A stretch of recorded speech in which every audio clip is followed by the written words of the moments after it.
जय हिंद दोस्तों, मैं अनूप कुमार आपके अपने YouTube चैनल जयकाव्य एकेडमी पे आपका स्वागत करता हूँ। आज मैं मनोविज्ञान की फिर आगे जितना हम लोग पढ़े हैं उससे आगे पढ़ने के लिए फिर आज मैं लेके आया हूँ आप लोगों को पढ़ाने के लिए।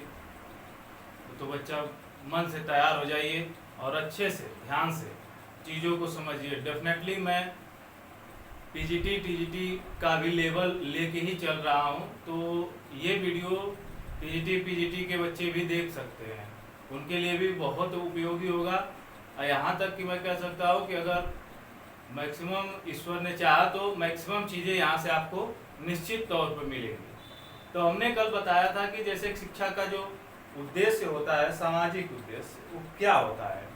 तो मैंने बताया था आपको कि राष्ट्र निर्माण में होगा, सामाजिक निर्माण में होगा, बहुत सारे उसके तत्व थे।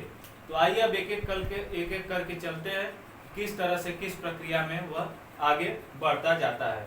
जैसे पहले हम बताए थे कि शिक्षा का कार्य जैसे कि राष्ट्रीय जीवन में, समाज के निर्माण में और कहीं पे अच्छे माहौल को विकसित करने में, और आप जैसे कि शिक्षा क्षेत्र जुड़े किसी कामयाब इंसान हुए तो कई वैसे बच्चों को या वैसे वर्गों को उठाने का प्रयास करेंगे। तो ये आप शिक्षा के माध्यम से ही कर सकते हैं, क्योंकि जब शिक्षा आपके अंदर पूर्ण हो जाएगी ना, तभी आपकी सोच में परिवर्तन होगा, तभी रूढ़िवादी धारणाओं से आप मुक्त हो पाएंगे। शिक्षा का मेन यही उद्देश्य है। आइए देखते हैं शिक्षा के अर्थ में आगे, शिक्षा के कार्य में आगे। जैसे कि राष्ट्र निर्माण होता है, तो राष्ट्रीय जीवन में या राष्ट्र निर्माण में इसका क्या योगदान होता है। तो देखिए, जैसे किसी व्यक्ति के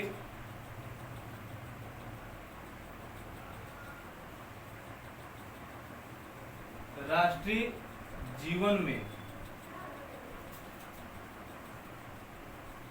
शिक्षा का महत्व, मतलब शिक्षा किस प्रकार से किसी व्यक्ति के अंदर जो राष्ट्रीयता है या राष्ट्र के प्रति समर्पण है वो किस किस प्रकार से लाती है। तो आइए देखते हैं।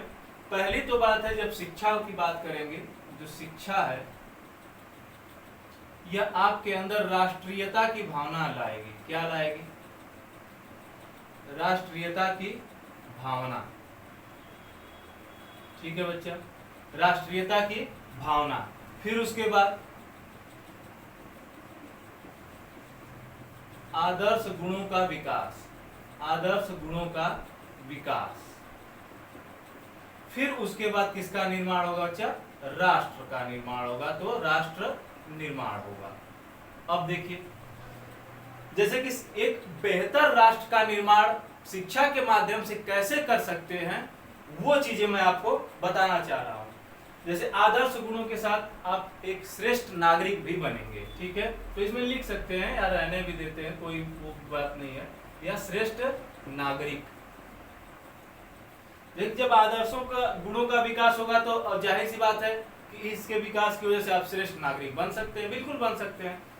तो देखिए, शिक्षा के माध्यम से क्या है? राष्ट्रीयता की भावना है, और राष्ट्रीयता की भावना को और आगे बढ़ाने के लिए या बनाए रखने के लिए फिर उसके अंदर, उस व्यक्ति के अंदर क्या हुआ?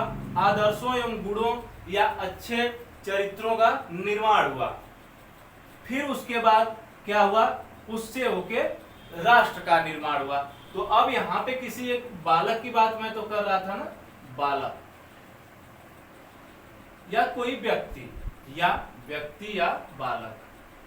अगर मनोवैज्ञानिक दृष्टि से देखेंगे तो बालक के बारे में ज्यादा हमको पढ़ना है, तो बालक, यानी तो सामान्य भाषा में देखेंगे, सामान्य मतलब चीजों में देखेंगे तो व्यक्ति।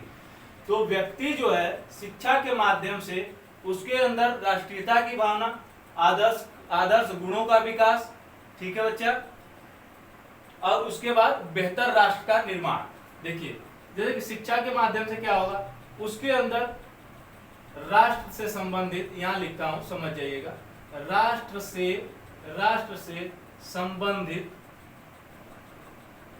से संबंधित सभी तथ्यों का पता चलेगा। जैसे सभी तथ्यों में क्या है? जैसे हमारे राष्ट्र को सही से बनाने में किन महान क्रांतिकारियों ने कैसे कैसे योगदान दिया। तो जैसे इसमें आपको आ सकता है कि राष्ट्रीयता की भावना लाने के लिए क्या, जैसे कि आप लोग जानते हैं आज तक क्रांतिकारियों की जीवनियां, क्रांतिकारियों की जीवनी, ठीक है बच्चा। इसमें और क्या आ सकता है, आदर्श पुरुषों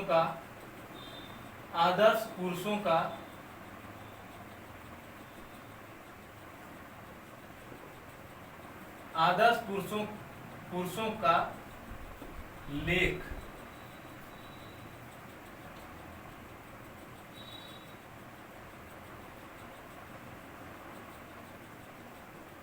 अन्य प्रकार की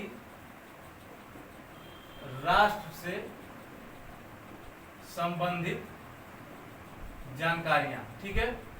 जैसे राष्ट्र से संबंधित सभी तथ्यों का पता चलेगा शिक्षा के माध्यम से। अगर नहीं जानते हैं तो सिर्फ ऐसे जान पाएंगे ना कि हाँ इन्होंने ऐसे ऐसे किया था, लेकिन वो वास्तविकता क्या थी जब तक उसको शिक्षा के दृष्टिकोण में या शिक्षा के परिप्रेक्ष्य में रख के ना जान पाएंगे तब तक उसका कोई औचित्य नहीं होगा। और जब शिक्षा के परिप्रेक्ष्य में आप जानेंगे तब जाके ये चीजें आपके अंदर आएंगी कि नहीं, हमारे पूर्वजों ने या हमारे क्रांतिकारियों ने, जो हमारे आदर्श व्यक्ति थे, उन्होंने क्या योगदान दिया हमारे राष्ट्र के लिए, ठीक है। अब देखिए इन सारी चीजों से क्या होगा, आदर्श गुणों का विकास होगा। जब आदर्श गुणों का विकास हो जाएगा तो देख लीजिएगा समाज में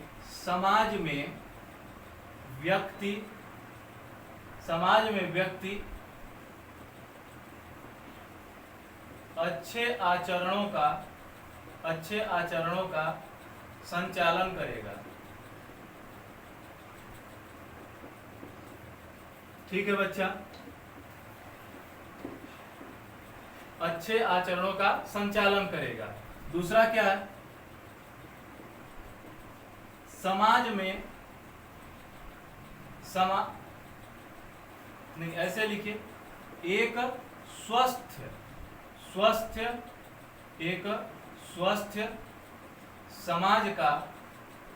समाज का निर्माण करेगा।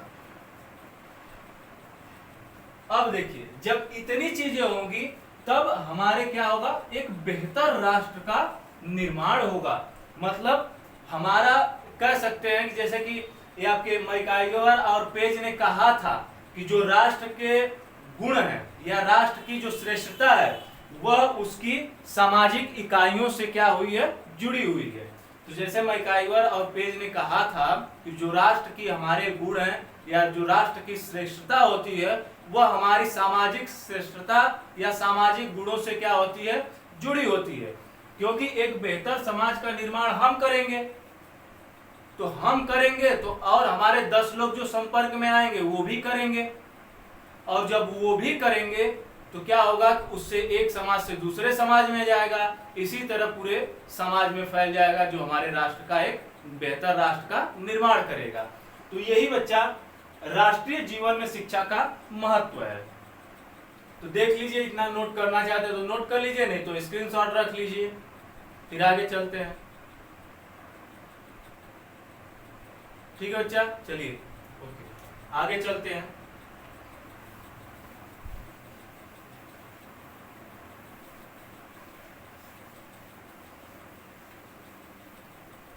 अब आगे बच्चा सामाजिक जीवन में शिक्षा का महत्व। जैसे सामाजिक जीवन में क्या होगा, सामाजिक जीवन में शिक्षा का महत्व क्या होगा, सामाजिक जीवन में शिक्षा या शिक्षा का महत्व कह सकते हैं। जैसे शिक्षा क्या करती है, मान लीजिए शिक्षा को हम एक ध्रुव के रूप में लिखते हैं, शिक्षा, ठीक है, शिक्षा को हम एक ध्रुव के रूप में लिखे। अब देखिए क्या होता है कि अब ये सामाजिक, इसमें कई चीजें आ जाती हैं, जैसे सामाजिक अनुकूलन, सामाजिक अनुकूलन, ठीक है बच्चा। दूसरी चीजें क्या आ जाती हैं, दूसरी चीजें हैं जो सामाजिक गुणों का विकास हो जाएगा। और सामाजिक गुणों के विकास की अगर बात करेंगे तो अच्छा लिखते हैं, लिख के समझाते हैं आपको। सामाजिक गुणों का विकास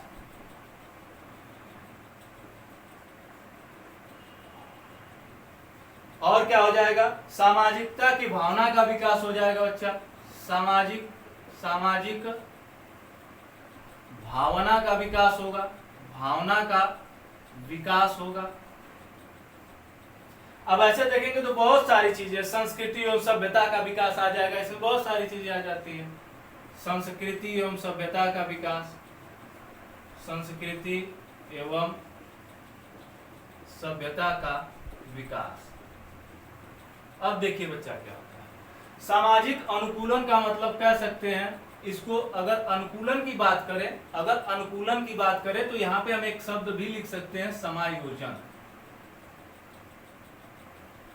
ठीक, जैसे हमने कल ही थोड़ा सा आपको चर्चा किया था सामाजिक मुद्दों पे कि जब बालक कोई या कोई भी व्यक्ति जब वेल माइंडेड होता है, और वेल माइंडेड कैसे होगा, शिक्षा से, कुछ ज्ञान से, जो ज्ञान के माध्यम जो कुछ उस समाज की इकाइयों के बारे में सीखा रहता है, उन्हीं समाज की सीखी गई इकाइयों से ही तो वह किसी अन्य समाज में जाके अनुकूलन करता है। जैसे हम मूवी के माध्यम से या पढ़ाई लिखाई के माध्यम से या संस्कृति के माध्यम से, जैसे कि हम साउथ इंडियन लोगों से हम परिचित हैं कि वहाँ के लोग ये क्या बोलते हैं आपका,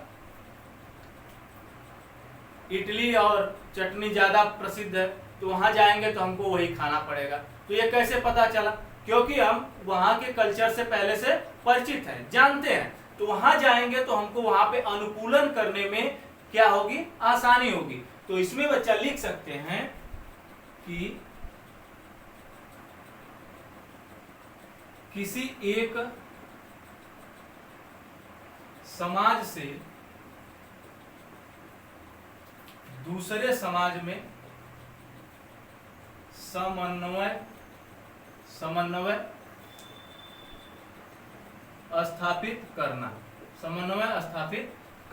ठीक है बच्चा, यह क्या कहलाएगा, सामाजिक अनुकूलन कहलाएगा। अब जैसे सामाजिक गुणों का विकास पे बात आ जाए, तो मैंने कल ही बताया था कि समाज के दो तरह के व्यवहार होते हैं, एक मान्य होते हैं, एक अमान्य होते हैं, ठीक है। जैसे क्या आ जाएगा, अगर गुणों की बात करें तो गुणों में आ जाएगा अच्छा चरित्र, समाज में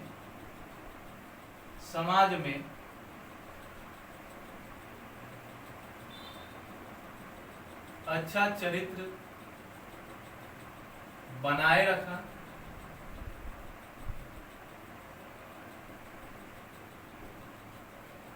सामाजिक भावनाओं या क्रियाओं का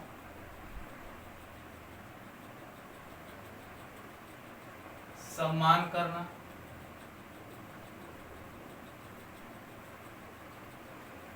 समाज में लोगों की मदद करना। क्या हो गया, ये सामाजिक गुण आप में है। अगर सामाजिक गुण नहीं होते तो आप क्या करते, किसी की मदद करने से हिचकिचाते, नहीं कर पाते आप, ठीक है। तो वही कह रहा है कि शिक्षा के माध्यम से ही सामाजिक गुणों का विकास होता है व्यक्ति के अंदर।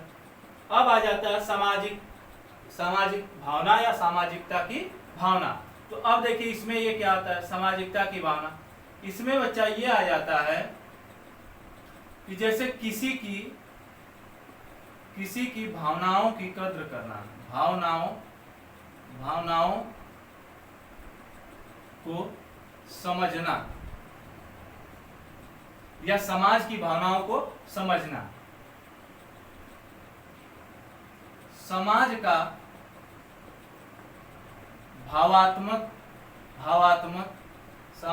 भावात्मक दृष्टिकोण समाज की संवेदनशील इकाइयों को समझना, समाज की संवेदनशील इकाइयों को समझना, ठीक है बच्चा। ये इसका पार्ट है, आप कंफ्यूज ना हो, ठीक है, ये अलग है। तो सामाजिक भावनाओं का विकास कैसे, तो सामाजिक भावनाओं का जब आपके अंदर विकास होगा तो आप क्या करेंगे, किसी की सामाजिक भावनाओं को समझेंगे, समाज का भावनात्मक दृष्टिकोण क्या है उसको जानने का या पहचान जाएंगे या पहचानने का प्रयास करेंगे। फिर उसके बाद समाज की संवेदनशील इकाइयों को देखेंगे कि मतलब समाज में कौन से ऐसे कार्य करने से क्या होती है, समाज के लोगों को ठेस पहुंचती है या समाज के लोगों से तिरस्कार मिलता है, तो उन सभी चीजों को ध्यान कर देखेंगे। तो शिक्षा के माध्यम से ही आपके अंदर सामाजिकता की भावना का विकास होता है। आइए संस्कृति एवं सभ्यता का विकास, इससे तो आपको कुछ कहना ही नहीं है। आप ये जानते हैं कि शिक्षा से क्या होता है कि जो हमारी संस्कृति है और जो हमारी सभ्यता है, ऐसे तो लोगों के मुंह से सुने, कई लोगों से सुने, संत महात्माओं से सुने, लेकिन जब आप अपनी संस्कृति को और जब जानेंगे, कैसे, शिक्षा के माध्यम से या लिखित माध्यम से या प्रमाणित माध्यम से या प्रमाणित तथ्यों से जब अपनी संस्कृति को जानेंगे, अपनी सभ्यता को जानेंगे, तो उसके प्रति आपका लगाव और आपका झुकाव और अधिक हो जाता है। तो आइए देखते हैं संस्कृति एवं सभ्यता का विकास कैसे होता है। तो इसमें शिक्षा का क्या योगदान होता है, जैसे इन सभी को वैज्ञानिक, सबसे महत्वपूर्ण पॉइंट लिख रहा हूं बच्चा, इन सभी को वैज्ञानिक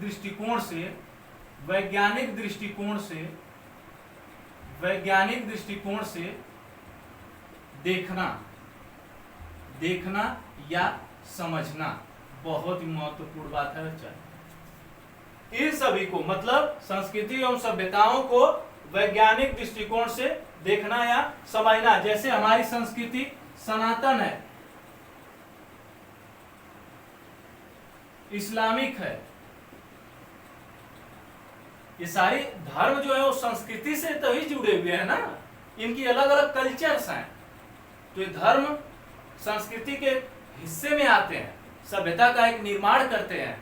तो जैसे सनातन हुआ, इस्लामिक हुआ, आपका बौद्ध हुआ, जैन हुआ इत्यादि अन्य जो धर्म है, तो सबकी देखिए, सबकी संस्कृतियां क्या हैं, अलग अलग है।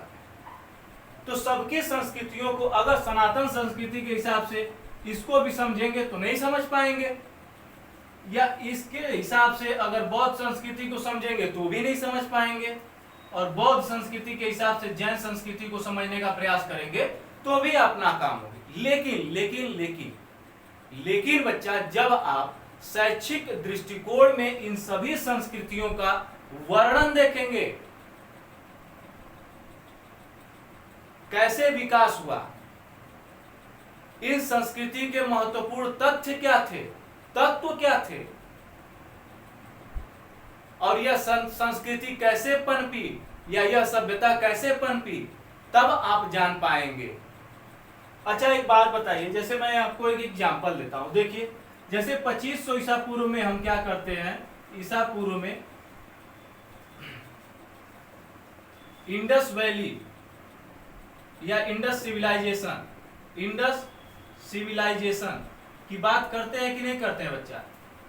अगर ये इसका तथ्यात्मक प्रमाण नहीं खोजा गया होता, आपकी बुक में, आपकी किताबों में, जिन्होंने archaeological survey of department of India ने खोजा, उसकी खोज की, जो उस तथ्य मिले, उन तथ्यों को इकट्ठा करके किसी एक किताब में उन्होंने लिखा, तभी तो आप जान पाते हैं ना कि हमारी 2500 ईसा पूर्व इंडस सिविलाइजेशन, या इसको कहते हैं हड़प्पा सभ्यता या सिंधु घाटी की सभ्यता।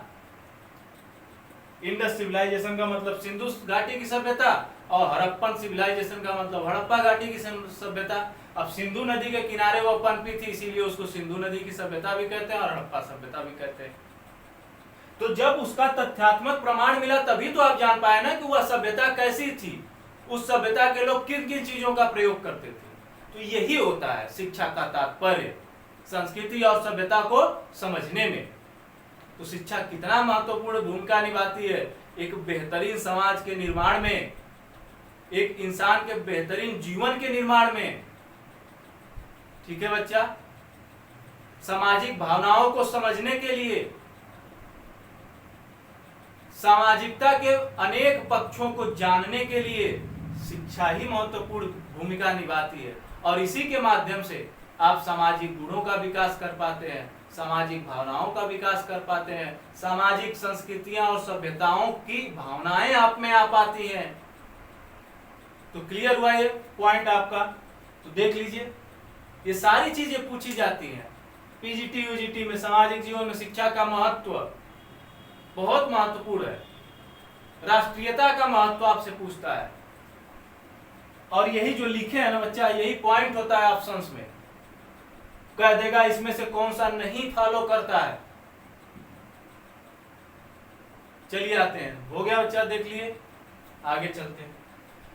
अब देखेंगे हम कि शिक्षा का जो मानव जीवन में महत्व किस प्रकार होता है, यह देखेंगे। देखिए बच्चा, अगर ये टीजीटी पीजीटी बेस्ड नहीं होता तो इतना गहराई में जाने का कोई औचित्य ही नहीं था। और उसी बेस्ड को, उसी चीजों को देखते हुए बहुत सारे बच्चे हैं जो परेशान हो रहे हैं, कह भी रहे हैं कि सर टीजीटी पीजीटी का भी बेस्ड क्या करिए, थ्योरी चलाइए। और जब आपके एग्जाम्स करीब आएंगे तो मैं प्रयास करूंगा जितना इस व्हाइट बोर्ड पे आ पाएगा, इंपॉर्टेंट से इंपॉर्टेंट क्वेश्चन को लिख के आपको समझाने का प्रयास करूंगा बच्चा। आपके लिए मैं मेहनत करने से बिल्कुल नहीं घबराऊंगा। और बस आपको इतना ही करना है कि अगर कंटेंट में दम लग रहा है और लग रहा है कि नहीं हम कुछ कर रहे हैं, हम मेहनत कर रहे हैं, तो आप बस इस चैनल को सब्सक्राइब करिए और अपने और अन्य दोस्तों को क्या करिए, शेयर करिए और इसको लाइक करिए। जो भी आपको दिक्कत है, जो भी चीजें और चाहते हैं आप, तो उस कमेंट बॉक्स में लिखिए, ताकि हम पढ़ेंगे तो देखेंगे कि बच्चा क्या चाहता है। उस हिसाब से फिर मैं आपके सामने नए तरीकों से नए कंटेंट के साथ प्रस्तुत होऊंगा। चलिए आते देखते हैं, मानव जीवन में देखिए इसका महत्व क्या है। तो डॉक्टर सर्वपल्ली राधाकृष्णन ने कहा था कि शिक्षा, जो शिक्षा है, सिर्फ इंसान के मानवीय जीवन में ही काम नहीं आती, मानव के बौद्धिक विकास में, मानव के सामाजिक विकास में, मानव के नैतिक विकास में और मानव के संज्ञानात्मक या संवेगात्मक विकास में बहुत ही महत्वपूर्ण भूमिका निभाती है। क्योंकि जब तक इन सारी चीजों में व्यक्ति के अंदर सामंजस्य स्थापित नहीं होगा, तब तक वह क्या करेगा, किसी भी चीज को समझने में असमर्थ होगा। तो आइए देखते हैं मानव जीवन में शिक्षा का महत्व। ये मार्कर दिख रही होगी बच्चा, ग्रीन कलर की है, देखना जरा, दिख रही है क्या? कम दिख रही है। ओके, चलिए बच्चा, मैं ब्लैक का ही प्रयोग करता हूं। कम दिख रही है क्योंकि इसकी लाइट, इंक लाइट होती है ना, डार्कनिंग होती है, इसलिए नहीं दिख रही होगी। शिक्षा,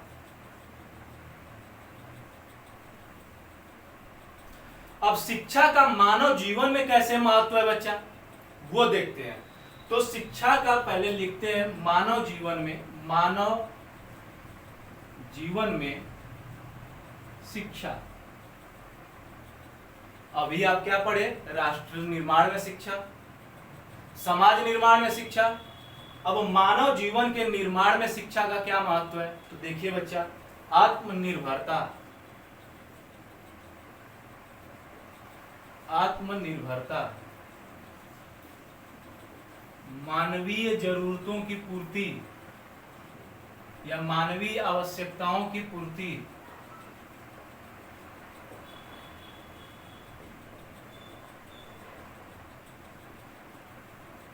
मानवीय आवश्यकताओं की पूर्ति बच्चा। फिर उसके बाद क्या होता है, जीवन की तैयारी की बात होती है। किसकी तैयारी?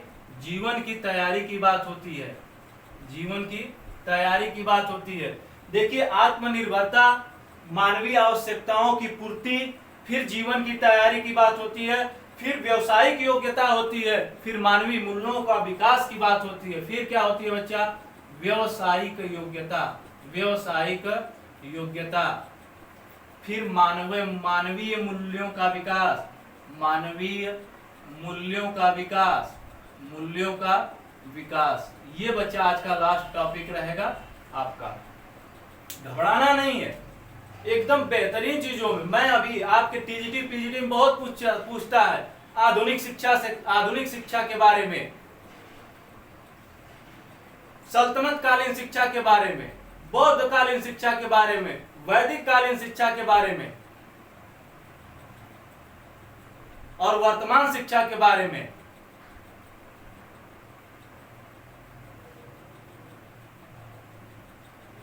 राष्ट्रीय शिक्षा नीति 1986 भी पढ़ेंगे और 2020 भी पढ़ेंगे, एनसीएफ 2005 भी पढ़ेंगे। बहुत सारे इन सब सारी चीजों से आपके अंदर आपके पीजीडी टीजीटी लेवल में तो बहुत ही क्वेश्चंस आते हैं, क्योंकि वहां पे आपको सिंगल सब्जेक्ट चूज करना होता है भाई। कम से कम 80 से 90 क्वेश्चन होते हैं आपके, सेक्शन वाइज बटे होते हैं, और आप सिंगल सब्जेक्ट है तो डेफिनेटली क्वेश्चंस ज्यादा मिलेंगे। और क्वेश्चन ज्यादा मिलेंगे तो किस किस टॉपिकों से ज्यादा क्वेश्चन आएंगे, मैं यहाँ पे किसी लिए करवा रहा हूँ। जो चीजें आप नहीं समझ पाएंगे मैं समझाऊंगा। देखिए देखते हैं क्या है। आत्मनिर्भरता मतलब स्वयं पर निर्भर होना, स्वयं पर निर्भर होना। जैसे अगर आपके सामने कोई समस्या आ गई, देखिएगा एग्जाम्पल मैं दे रहा हूं बच्चा, फिर इसको इरेज कर दूंगा। एग्जाम्पल है, मान लीजिए कोई यह बालक है, अगर इसके सामने कोई प्रॉब्लम्स आती है, यहां पे क्या है, या समस्या आती है, और यह व्यक्ति है, तो यह अगर मानसिक रूप से शैक्षिक रूप से मजबूत नहीं है, ध्यान दीजिएगा। अच्छा देखिए, मानसिक रूप से आप कितना हो मजबूत हो ले, जब तक आपके अंदर शिक्षा का अच्छा प्रभाव नहीं होगा ना, तब तक आपकी वो मानसिकता किसी काम की नहीं है। इसीलिए मैं कह रहा हूं, जैसे कोई समस्या आ गई, अब यह व्यक्ति अगर स्वयं सक्षम नहीं है तो क्या करेगा, किसी दूसरे व्यक्ति को ढूंढेगा इस समस्या से निकलने के लिए, क्योंकि उसे इस समस्या से निकलने का रास्ता पता नहीं है। तो उसी रास्ते को पता करने में, बताने में, कॉन्सेप्चुअलाइजेशन करने में किसका महत्व होता है बच्चा, शिक्षा का महत्व होता है। वही शिक्षा आपके मस्तिष्क और समस्या के बीच एक ब्रिज का निर्माण, पुल का निर्माण करती है, जिसके माध्यम से आप समझ पाते हैं इस समस्या का किस परिप्रेक्ष्य में समाधान छुपा है। क्लियर है बेटा? चलिए आगे चलते हैं।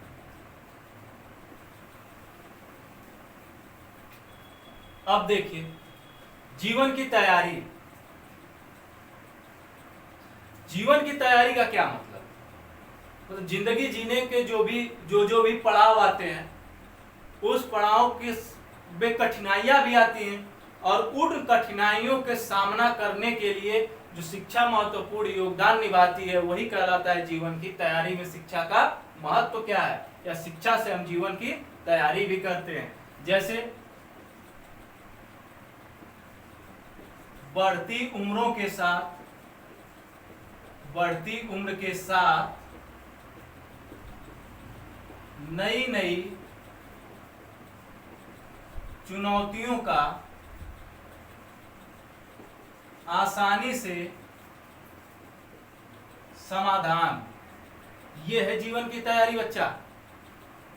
अब दिन प्रतिदिन कोई न कोई नई क्या बोलते हैं समस्याओं से जूझते रहते हैं, और उन समस्याओं का समाधान कैसे निकालते हैं जब आपके अंदर शिक्षा या एक स्वस्थ मस्तिष्क नहीं होगा, और उसके अंदर शिक्षा का या ज्ञान का आविर्भाव नहीं होगा। शिक्षा का मतलब ज्ञान से है बच्चा, ज्ञान से, और वो आत्मीय ज्ञान और मानसिक ज्ञान दोनों से है। तब तक आप उस कठिनाइयों का सामना कैसे कर पाएंगे। आगे आते हैं बच्चा, व्यवसायिक योग्यता। व्यवसायिक योग्यता क्या होती है? आपको व्यवसाय के लिए योग्य बनाती है कौन बच्चा? शिक्षा। क्योंकि आईएएस पीसीएस अभी आप बन रहे हैं ना, टीचर के लिए, पीजीटी के लिए तैयारी कर रहे हैं ना, उसमें भी शिक्षा का महत्व बताइए है कि नहीं? क्योंकि आप पढ़ रहे हैं, पढ़ेंगे नहीं तो व्यवसाय कैसे मिलेगा, कैसे काम कर पाएंगे, कैसे अपनी जीविका को आगे चला पाएंगे, कैसे परिवार को चला पाएंगे। तो ये है व्यवसायिक महत्व शिक्षा के परिप्रेक्ष्य में। आगे आते हैं मानवीय मूल्यों का विकास। बस बच्चा, इसमें मैं कुछ नहीं लिखूंगा, बस मैं एक ही शब्द लिखूंगा, आप समझ जाएंगे। नैतिकता का विकास, नैतिकता का विकास। बस आप समझ गए होंगे कि क्या मैं कहना चाहता हूं। मतलब ये है, जो मानवीय मूल्य क्या होते हैं? कोई आया, कुछ आपसे मांग रहा है, 2 थप्पड़ मार दिए, मानवीय मूल्य है? गलत। नहीं बच्चा, आप उसकी व्यथा को समझते हुए आप उसकी मदद के लिए हाथ बढ़ाएं, यह मानवीय मूल्य है। तो इसमें कह सकते हैं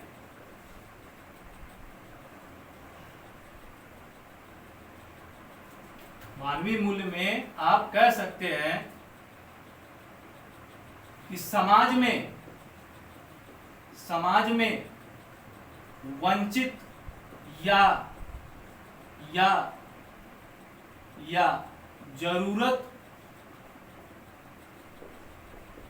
जरूरतमंदों की मदद करना या सहायता करना, यह मानवीय मूल्य होते हैं बच्चा। जैसे कोई एक्सीडेंट हो गया, सड़क पे तड़प रहा है, कई गाड़ियां जा रही हैं, सन सन निकल रही हैं, किसी को परवाह ही नहीं है, आप रुके, आपने एम्बुलेंस बुलाया और एम्बुलेंस में उसको बैठाया और हॉस्पिटल भेजे, ये मानवीय मूल्य बच्चा, ये मानवीय मूल्य होता है। किसी को मदद करना, किसी की मदद करना, ये मानवीय मूल्य होते हैं बच्चा। समझ पा रहे बच्चा? मैं राउंड फिगर में शिक्षा का महत्व आपको समझा पाया। उम्मीद है मैं बेहतर ढंग से आपको समझा पाया होऊंगा और आप समझ भी पाए होंगे। तो आज के लिए बस क्लास इतनी ही रखते हैं। शिक्षा के परिप्रेक्ष्य में आपने सभी चीजों को जान लिया। अब मैं कल जो अगली क्लास होगी, मैं एक बेहतर कंटेंट और बेहतर चुनिंदा जो जहां टॉपिकों से मैं थ्योरी लेके आऊंगा, जहां से आपके प्रश्न आते हैं। हमें ज्ञानी नहीं बनाना है आपको, हमें आपको एग्जाम से क्वालिफाई करवाना है ताकि आप नौकरी पा सके। तो ओके बच्चा, तो सो थैंक यू बच्चा। अब ज्यादा से ज्यादा इस कंटेंट को जितना शेयर कर सकते हैं करिए, अपने मित्रों, अपने दोस्तों, अपने घर परिवार के लोगों के साथ। अगर कंटेंट में दम लग रहा है और चैनल को ज्यादा से ज्यादा सब्सक्राइब करें और पसंद आ रहा है पढ़ाना बच्चा तो लाइक भी कर दें। तो सो थैंक यू बच्चा। जय हिंद, जय काव्य अकेडमी।